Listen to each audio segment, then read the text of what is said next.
And welcome back to part 3 in our FWC Kids training.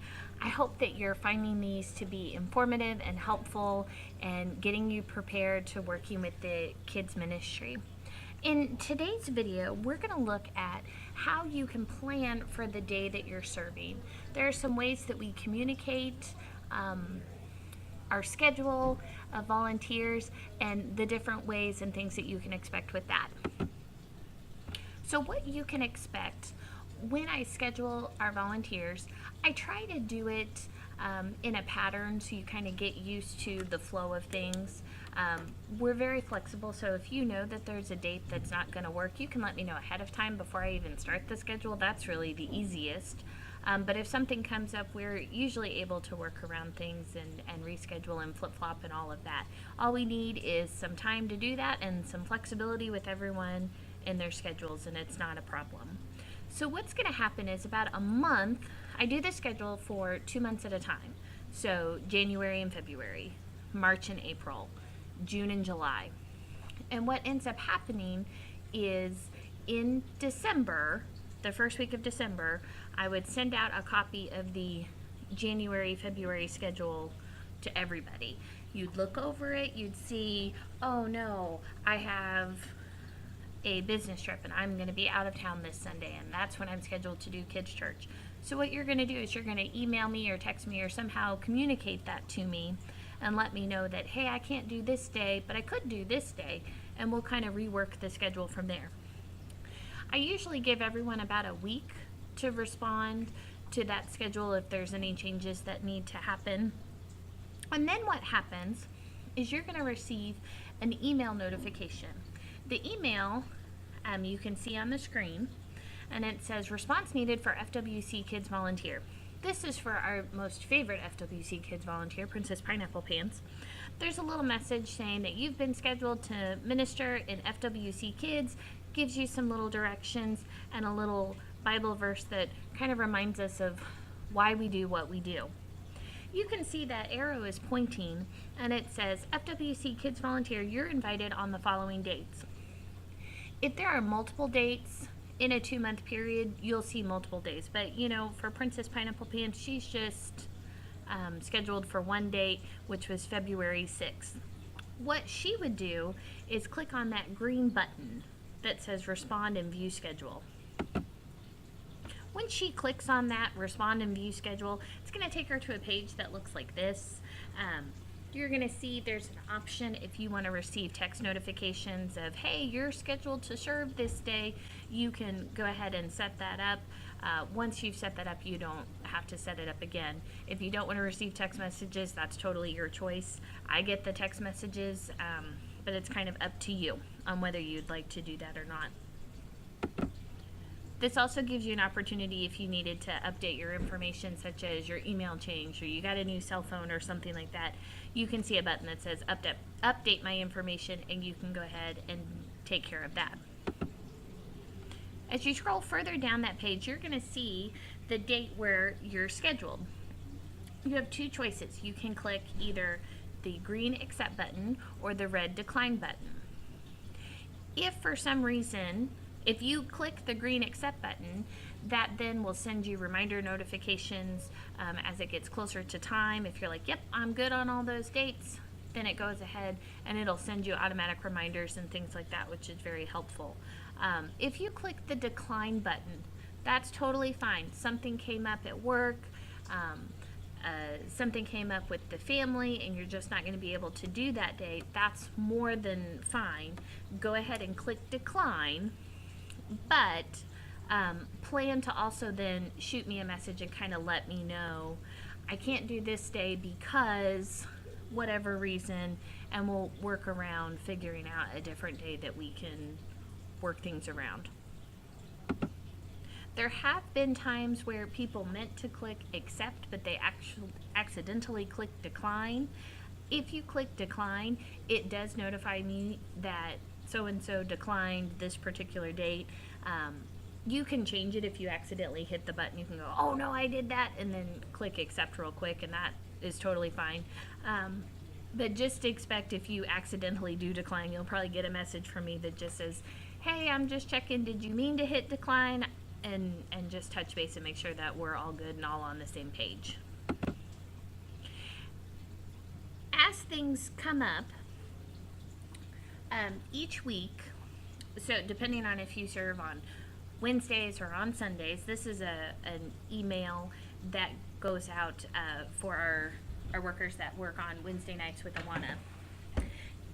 The day after, usually on Monday, sometimes on Tuesday, you'll receive just kind of a notification of some things and how they went, some reminders for the upcoming weeks, and then also some prayer requests. So this particular group did not meet. You can see in the topic it says did not meet. It was one of those Wednesdays where we were having all the snow and ice, and so we weren't able to get together. You can see there's a little note from me. This whole winter weather on Wednesday is getting a bit ridiculous. Planning our Valentine's party for the next week, and kind of a little brief snapshot of what would be up and coming for there. You can also see a prayer request.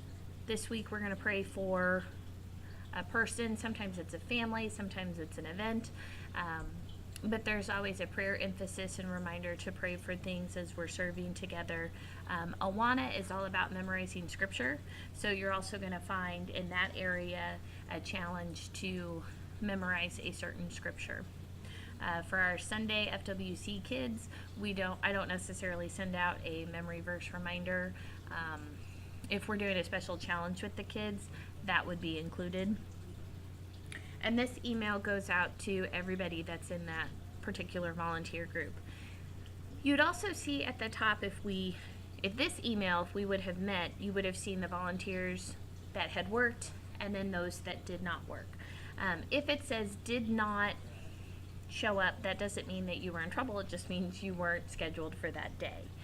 It looks kind of funny with the wording of it, but it just means these are the people that served, these are the people that did not serve this week, and then here's some reminders and things going forward.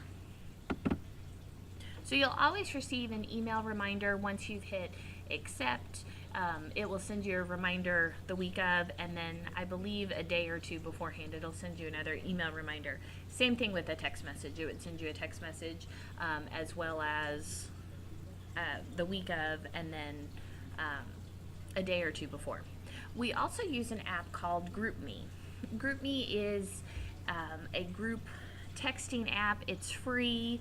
You can receive GroupMe notifications via text message. I will be honest, it's very confusing if you don't download the app. So I would encourage you, download the GroupMe app. I will add you. I will send you the invitation to do that, and it will help kind of walk you through the process of downloading the app to do that. The GroupMe reminders, I will be honest, whenever I enter all of the reminders for different things, it will buzz your phone quite a bit, so I try to give a heads up of, hey, I'm going to be doing this today, so turn your phone off or put it aside and just ignore me for a minute, because I do 2 months all at a time. So I send out the schedule. A week later, I send out the email reminders you can accept and decline, and then the next week I'll start updating the GroupMe. You can see over on the side, it will say the date. These particular events are over, but it would say the date, the area, whether it be preschool, being a buddy, that's something different that you don't necessarily need to worry about. Being a buddy means that you're working with a child that has a special need and may need a little bit extra assistance or watching.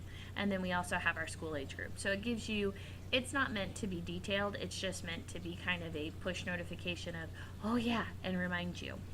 The GroupMe reminders go out 24 hours before your service schedule, and then also 1 hour before your service schedule. So if you miss the emails, you can also get it directly on your phone with the GroupMe. If you forget and you don't have your email or whatever, but you've got access to your GroupMe, you can pull up the calendar on GroupMe and just click on that little calendar button, and it would show you all of the events that we have scheduled. And by events, I mean all of the people that are scheduled for that 2-month period. GroupMe is also a really good way if you wake up on Sunday morning, you're supposed to serve, and you're like, oh man, I've got the flu. You can throw it out on GroupMe and be like, help, I have the flu, and see who can get you covered. This group is awesome, and there's always somebody out there ready and willing to help. And that's one of the things that I love about this church and that I love about working with this group of people.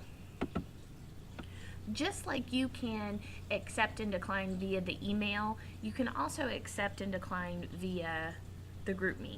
The GroupMe gives you, once it's scheduled, it'll give you the choice of going, question mark, yes or no. That's the exact same thing as accept and decline.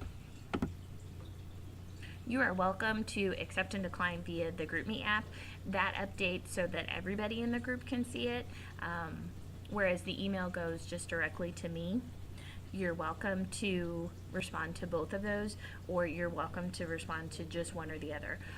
Most people tend to do the email, but either one really is okay. If I don't have an official confirmation via GroupMe or the email schedule, I usually reach out and say, hey, just wanted to make sure we're good on these dates, just because I want to make sure that we're all on the same page. You know that you're scheduled to serve. I know that you know you're scheduled to serve, and we have everything covered. Throughout the month that you're scheduled, it usually ends up being once to twice a month, depending on the month. Some months are a 5-Sunday month. Some months there's more sickness going around. So there's a little bit of flexibility, but it tends to even out to be about once to twice a month. But you'll be contacted with kind of your roles for the week. You may be asked to help with the check-in procedure in the lobby or in the gym. That would be video 2. If you're asked to do the check-in, I would rewatch video 2 to kind of give yourself a refresher course until you've done it a few times and feel really confident in that. The next area that you might be asked to do is the clubhouse supervision. This is a time, both times start for check-in and the clubhouse supervision. They both start at 10:15, so you would come in and either go directly to the check-in station and just start helping families that are checking in. This is really good for when we have guests that come in. True story, I trained somebody on the check-in station how to do it. I walked away, told the person, do you understand? I've got to go get something in the clubhouse. I will be right back. And by the time I got back, they had already checked in 2 new families that needed to go through the whole check-in process, and they did awesome. So your role in the check-in process really helps new families feel comfortable and welcome and like they've connected with somebody, and helps take some of that nervousness away. The clubhouse supervision, you're just really watching any kids that have come in early from church before worship comes. They don't want to go sit in the sanctuary with mom and dad, and they're just in the clubhouse kind of hanging out, or in the gym, but they need somebody to kind of watch over them, make sure that they're safe, and make sure that, hey, it's time for service, let's head on in, and that they get directed that way. The last area, our lesson, and we'll look at it momentarily, but our lessons are broken up into different areas. You might be asked to lead your small group section, but also lead maybe the mini lesson, which with the large group, or the introductory anticipatory set. And we'll talk about all of those pieces and what they mean. If you're like, I don't want to do that, don't worry. That may not be something that you're asked to do. And it won't be something that you're asked to do right away. We ease into it. And if you're like, Melissa, I don't feel ready to do the check-in, I really like doing the supervision, we can do that. There's choices. So don't feel like if I'm throwing you in the deep end, or I'm throwing you in and overwhelming you, you can tell me and we can talk about it. In our next video, we're going to look specifically at the lesson and what each one of those pieces are, how to do it, where to find supplies, so that you are best prepared to teach the next generation about Jesus. And you know what? When you've got all the supplies and tools that you need, you're less stressed. And so the love of Jesus just shines through. Stress as a way of sucking the life out of you. But you know, when we're prepared, then we're free to be used by the Lord in all kinds of really cool ways. So I want to say thanks for watching, and be ready for video 4 coming soon.